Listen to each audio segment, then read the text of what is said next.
کئی 100 میل دور ہے، وہ وہاں پہنچا اس کاہنہ کے پاس. نجومی ٹائپ لوگ ہوتے تو اس کو کاہنہ کہتے. کہا بھائی یہ ہمارا مسئلہ ہے، اس کا باپ کہتا ہے میں نے ذبح کرنا ہے، ہم کہتے ہیں کہ ہم ظلم نہیں ہونے دیں گے، تو بتاؤ ہم کیا کریں. اس نے بڑا عجیب فیصلہ کیا. اس نے کہا یہ بتاؤ جب تمہارے یہاں کوئی قتل ہو جاتا ہے تو قتل کا معاوضہ کتنا ہے؟ کہ 10 سو.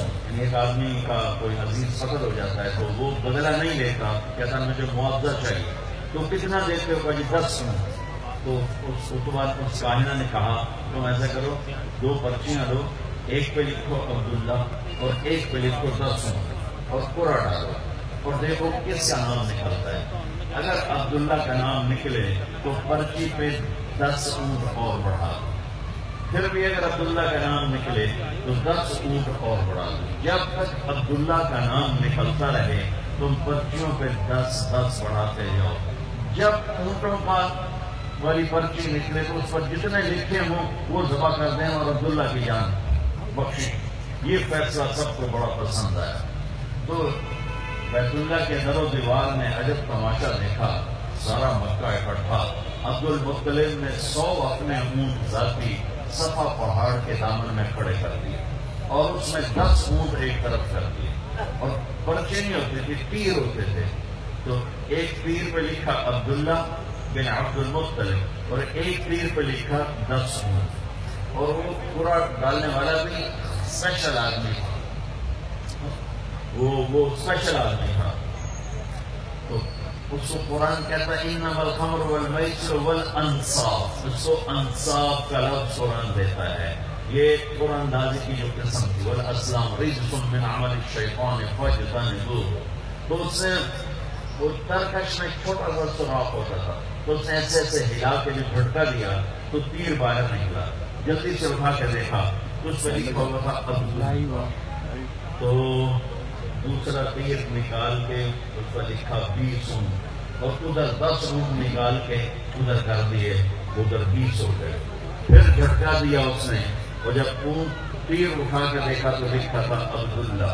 پھر 30 کر دیے اور ادھر لکھا 30 اونٹ. پھر جھٹکا دیا تو نکلا عبداللہ. تو ادھر 40 کر دیے، ادھر بھی لکھا 40 اونٹ. پھر جھٹکا دیا نکلا عبداللہ. ادھر 50 کھڑے کر دیے، ادھر لکھا 50 اونٹ. پھر جھٹکا دیا تو نکلا عبداللہ. تو ادھر 60 کر دیے اور ادھر لکھا 60 اونٹ. اور سارے مکے والوں کے رنگ تو دل دھک دھک یہ کیا ہو رہا ہے؟ عبداللہ عبداللہ عبداللہ ہی نکلیا جا رہا ہے، بنے گا کی. پھر دوبارہ جھٹکا دے کے پھینکا تو نکلا عبداللہ. تو ادھر کر دیا 70 اور ادھر لکھ دیا 70. پھر جھٹکا کر دیا تو نکلا عبداللہ تو 80 کر دی. پھر جھٹکا دیا عبداللہ تو 90 کر دی. پھر جھٹکا دیا عبداللہ تو 100 کر دیے. تو عبد المطلب کے ماتھے پر بھی پسینہ آ گیا. ہوں تو اٹھ کے موت ہو گیا، ہوں کی مرنا 100 اونٹ کو تھوڑی جی گل تک کوئی نہیں اس زمانے میں خاص طور پر. تو سب مکے والوں کے رنگ زرد ہو گئے. کیا ہو گئے؟ سبحان اللہ. اب جو پھینکا تو اٹھا کے دھڑکتے دل کے ساتھ دیکھا تو نکلا 100 اونٹ. عبداللہ والا تیر نہیں نکلا، 100 اونٹ والا تیر نکلا.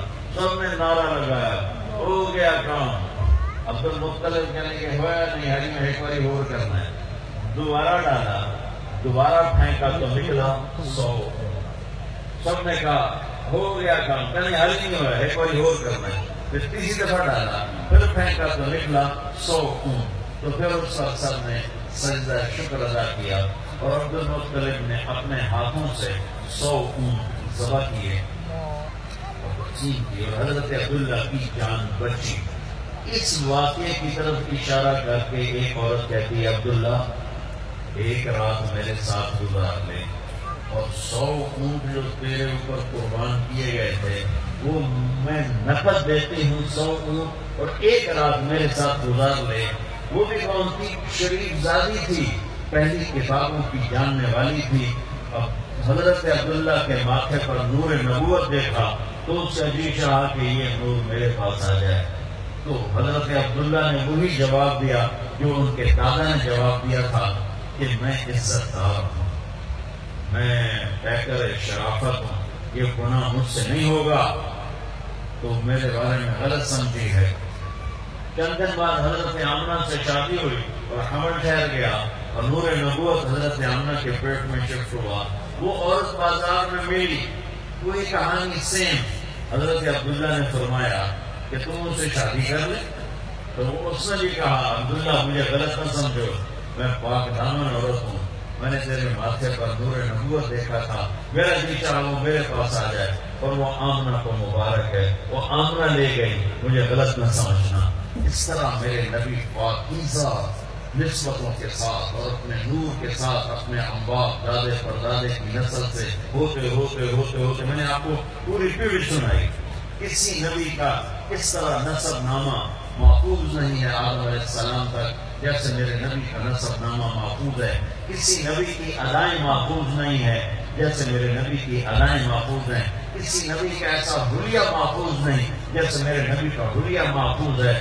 رجلا ظاہر الوضاء ابلج الوجه حسن الخلق لم تعبه الخجلة ولم تزر به سعلة وصيم قصيم في عينيه دعج في صوته سهل في أشفاره وقف في لحيته كثافة في عنقه سطع وصيم قصيم سبحان الله أزج أخرا أحول أكحل إن تكلم علاه البهاء وإن سكت علاه الوقار کیا خوبصورت من انفسکم کی شرح میں کہہ رہا ہوں کہ ایک بڑھیا نے آپ کا حلیہ بیان کیا کہ میں نے ایک ہستی کو دیکھا، مجھے لگا جیسے چودھری کا چاندی کپڑے پہن کے زمین پہ آ گیا،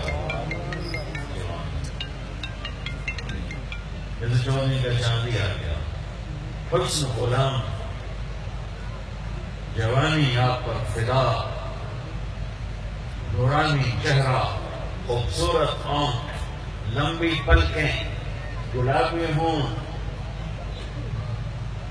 چاند کی طرح چمکتے ہوئے دانت، خوبصورت داڑھی، لمبی گردن، گلابی گال، مسکرائیں تو موتی اور پھول جھڑیں، بولے تو نور چھا جائے، خاموش ہو تو وقار چھا جائے، کشادہ ماتھا، گول بھویں، بغیر بال کے، خوبصورت سر، گھنگریالے نیم گھنگریالے بال، سوال بطن اور صدر، سینہ پیٹ برابر، سیدھا قد۔ ایسا نہیں کہ کتنے لوگ پیٹ سچے پاس چلتا ہے، آپ کھبے پاس چلتے ہیں، آپ سچے پاس چلتے ہیں، پیٹ کھبے پاس چلتا ہے، وہ ہنسے بھی نہ تو دوڑ دوڑ پیٹ ان کا ہلا ہوتا ہے، منہ سے کچھ نہیں نکل رہا ہوتا۔ بے سرا ہوتے نہ کھایا کرو، بنیادہ نہ کھایا کرو۔ ہم کھانے کے لیے نہیں پیدا ہوئے، ہم اس کو منانے کے لیے پیدا ہوئے۔ کھانا کھانا ہے تو جنت آ رہی ہے، یہاں احتیاط سے کھاؤ، صحیح چیزیں کھاؤ، اندھے دھندوں کے مت کھاؤ۔ تمہاری رات کو دعوت ہوتی تو تم دوپہر کی روٹی چھوڑ دیتے، پھر آتے ٹکا کے کھاؤ، ٹکا کے نہ کھایا کرو، بھوک رکھ کے کھایا کرو، کبھی بیمار نہیں ہو، جو مرضی کھاؤ، رزق کے حلال ہے، کوئی بیماری نہیں، کوئی پرہیز نہیں، لیکن پیٹ بھر کے نہ کھاؤ تو بیماری قریب نہیں آئے۔ لیکن ہم لوگ پیٹ بھر کے نہیں کھاتے، ہم لوگ پیٹ پلٹا کے کھاتے ہیں۔ خود آپ کو کہتا ہے روٹی نہ آ جائے، چھٹنی نہیں۔ ایک جگہ ہماری ضیافت تھی تو بہت بڑی ضیافت تھی، اللہ کے شاہی خاندان کے سرداروں نے ہماری ضیافت کی۔ ایک بھائی کو میں نے دیکھا، اس نے تباہی پھیر دی کھانے، ڈونگے سے ڈونگے پلٹا کے، پھر بھی عقید نہ آتا، ہائے ہائے۔ تو قریب بیٹھے ساتھی نے پوچھا، راجا صاحب وہاں ہائے کس جلدی ہے کہ اے سارا بچ کے واپس کیوں جا رہے؟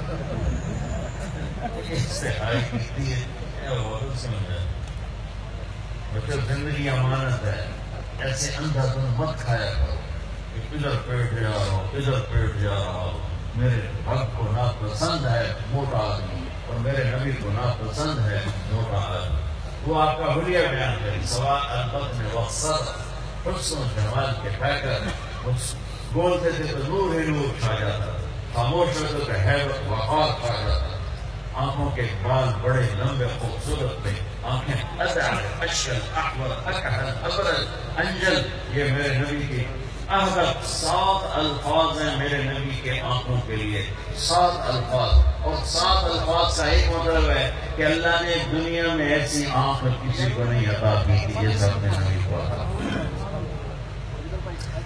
آپ کی آمد بھی عجب ہے، سارے حمل کے دوران حضرت آمنہ فرماتی ایک دن مجھے حمل کا بوجھ محسوس نہیں، ایک دن بھی حمل کا بوجھ محسوس نہیں ہوا۔ اور جس دن آپ پیدا ہو رہے ہیں، آپ کے والدہ کے سرانے آپ کی لیڈی ڈاکٹر شفا بنت عمر یا شفا بنت اسد، یہ حضرت عبد الرحمن بن عوف کی والدہ ہیں، وہ موجود ہیں۔ بچہ جب پیدا ہوتا ہے تو 9 مہینے کی رکاوٹ ہوتی ہے، تو بہت ساری گندگی ماں کے پیٹ سے نکلتی ہے جس کو آمل کہتے ہیں۔ تو اسی میں سے بچہ لکھا ہوا پیدا ہوتا ہے، وہ سارا گندگی میں بھرا ہوتا ہے، پھر اس کو پکڑ کے دھوتے ہیں، نہلاتے ہیں، صاف کرتے ہیں، پھر ماں کو صاف کرتے ہیں۔ لیکن میں قربان جو محمد مصطفیٰ کی پاکیزگی پر، طہارت پر، آپ پیدا ہوئے ایک قطرہ ماں کے پیٹ سے باہر نہیں نکلا گندگی کا، اور آپ پیدا ہوئے نہلائے ہوئے، آپ کو باہر نہیں نہلایا گیا، آپ پیدا ہی نہائے ہوئے آئے۔ اور جب آپ جیسے آپ باہر آ رہے تھے، کمرے میں نور پھیل رہا تھا، اور جب آپ پورے باہر آ گئے تو پورے کمرے میں روشنی، نور اور خوشبو پھیل گئی، اور آپ کی ناک پھٹی ہوئی تھی ماں کے پیٹ، ناک اور آنکھ ملی ہوتی ہے، اس کو باہر کاٹتے ہیں، آپ کی باہر نہیں کاٹ گئی، ماں کے پیٹ سے کٹ گیا۔ ختنہ بچہ پیدا تو اس کا ہفتے مہینے سال بعد ختنہ ہوتا ہے، میرے نبی ماں کے پیٹ سے ہی ختنہ کروا کے آئے، اور دائی نے پکڑ کے ماں کے پہلو میں لٹایا، تو آپ کی عمر 15 منٹ 20 منٹ یوں ہی لٹا کے پیچھے ہٹی، تو آپ نے ایک دم پوری طاقت سے پلٹا دیا، الٹے نہیں ہوئے، سجدہ۔ ایک بچہ الٹ جائے اور منہ ہیٹھا پہ پیٹ دے والے نہیں، ایسا نہیں، آپ نے ایسے سجدہ کیا، گھوٹے اٹھائے ہوئے ہیں، کمر کو اٹھایا ہوا ہے، جیسے ہم سجدہ کرتے ہیں اس طرح سجدہ، لمبا سجدہ کیا۔ ماں بھی ڈر گئی، دائی بھی ڈر گئی۔ اس کے بعد آپ نے یوں سر اٹھایا، سینہ ایسے کیا، اور اس ہاتھ کا سہارا لیا۔ یہ معصوم بچہ ہے، ایسا کام تو 6 مہینے کا سال تک بچہ نہیں کر سکتا۔ آپ نے اس ہاتھ پہ آسرا دیا اور یوں چھاتی کو اٹھایا اور سیدھا ہاتھ اوپر کیا اور انگلی کو یوں اٹھایا تو سارے چاروں طرف نور ہی نور پھیل گیا، اور پھر آپ یوں گرے اور وہی معصوم بچہ۔ میں کہا کرتا ہوں میرے نبی نے آتے ہی پیغام دیا، اے میری امت فیصلہ باد نماز لے کر آؤں گا، چھوڑنا نہیں۔ اور بڑے درد کی بات ہے 90% میرے نبی کی امت نماز چھوڑ گئی، 100 میں کوئی 10-12 پڑھتے ہیں، ورنہ کیا عورتیں کیا مرد نماز چھوڑ، اور اپنے آپ ہی سجدہ کیا۔ تو ماں نے اٹھا کے گود میں لے لیا، بھیا یہ چکر ہے، ڈر بھی ہے تھوڑا اور حیرت بھی ہے کہ یہ کیا ہو رہا ہے، گود میں لے لیا۔ گود میں لیا تو ایک دم گھر کی چھت پھٹی اور ایک بادل اندر آ گیا۔ بادل کیا تھا؟ یہ جو ہماری سردیوں میں دھند ہوتی ہے، 2 فٹ کے نظر نہیں اندر ایک ہے، اس کو عربی میں غمام کہتے ہیں، جسے ہم یہاں فوگ کہتے ہیں، فوگ یا دھند یا کوہر۔ وہ پورے کمرے میں پھیل گئی اور میرے نبی نظر نہیں آ رہے، ماں کی گود میں نظر نہیں آ رہے، اور دھند میں سے آواز آئی۔ کیا آواز آئی؟ طوفوا بہ مشارق الارض و مغاربها، اس بچے کو مشرق مغرب شمال جنوب میں پھیلا دو، لیعرفوا باسمہ ونعتہ وصورتہ، اور ساری دنیا کو اس کی پہچان کرا دو اور بتا دو، ان کے پیچھے جو چلے گا وہ کامیاب ہوگا، باقی سب ناکام ہو جائے گا۔ سبحان اللہ، وہاں نسب نہیں چلتا، وہاں غلامی رسول چلتی ہے۔ ابو لہب کو نسب میں کمی ہے، قریش، عرب، ہاشمی، چاچا۔ اللہ نے کہا تبت یدا ابی لہب وتب، بلال حبشی ابن حبشی، غلام ابن غلام، اور میرے نبی نے فرمایا بلال میں میدان محشر میں چلوں گا براق پر، اور دنیا چلے گی پیدل، اور بلال میرے آگے سرخ اونٹنی پہ سوار ہو کے چلے گا۔ اور جب میدان حشر میں پہنچیں گے تو بلال اونٹنی پہ کھڑے ہو کے اذان دے گا۔ جب میں جنت میں جاؤں گا تو میری اونٹنی کی رسی بلال کے ہاتھ میں ہوگی جو پکڑ کے میرے ساتھ چلے گا۔ آواز آئی اس بچے کو مشرق مغرب پھرا دو، دنیا کو بتا دو، فیصل آباد والوں کو بتا دو کہ ان کے پیچھے چلو گے تو کام بنے گا ورنہ نہیں بنے گا۔ فلا وربک لا یؤمنون حتی یحکموک فیما شجر بینہم، اس کے بغیر کام نہیں بنے گا۔ اور سنو آگے کیا خوبصورت کلام آیا، آواز آئی، اسے آدم کے اخلاق دو، اسے شیش کی معرفت دو، اسے نوح کی بہادری دو،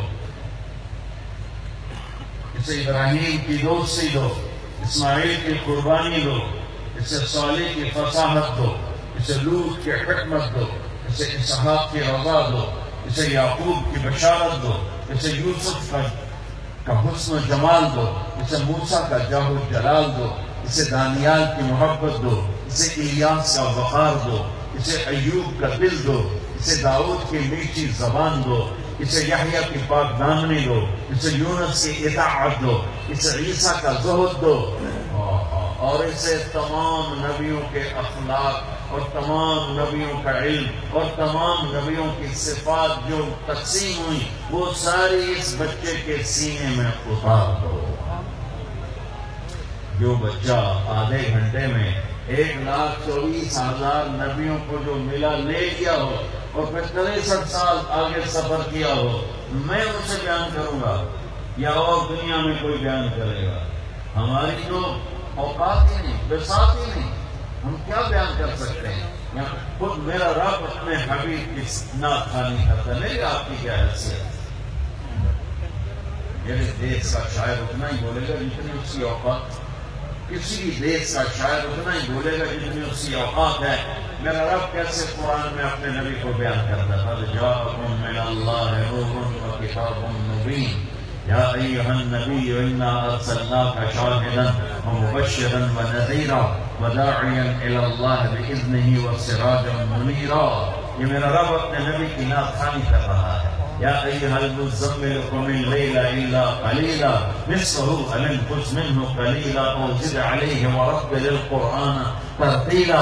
یا ایھا المدثر قم فانذر وربک فکبر وثیابک فطہر والرجز فاہجر ولا تمنن تستکثر ولربک فاصبر محمد رسول اللہ والذین معہ اشداء علی الکفار رحماء بینہم تراہم رکعا سجدا یبتغون فضلا من اللہ ورضوانا۔ صرف آپ نہیں، آپ کے صحابہ کی تعریف کر رہا ہے کہ اس کے جو ساتھی ہیں وہ کیا کیا صفات والے ہیں، پھر آپ کے گھر کی تعریف کر رہا ہے۔ انما یرید اللہ لیذھب عنکم الرجس اہل البیت ویطہرکم تطہیرا۔ ابراہیم علیہ السلام دعا مانگ رہے ہیں، وجنبنی وبنی ان نعبد الاصنام، یا اللہ مجھے اور میری اولاد کو بت پرستی سے بچا۔ اللہ اپنے نبی کے گھر کو کہہ رہا ہے وَيُطَهِّرَكُمْ تَطْهِيرًا، اے آل محمد، اے اہل بیت محمد، اے آل محمد، ہم نے آپ کو ہر قسم کی برائی سے پاک کر دیا۔ میرے نبی نے فرمایا میری بیٹی فاطمہ جنت کی عورتوں کی سردار ہے۔ میرے نبی نے فرمایا میرے بیٹے حسن اور حسین جنت کے نوجوانوں کے سردار ہیں۔ میرے نبی نے فرمایا یوں علی کا ہاتھ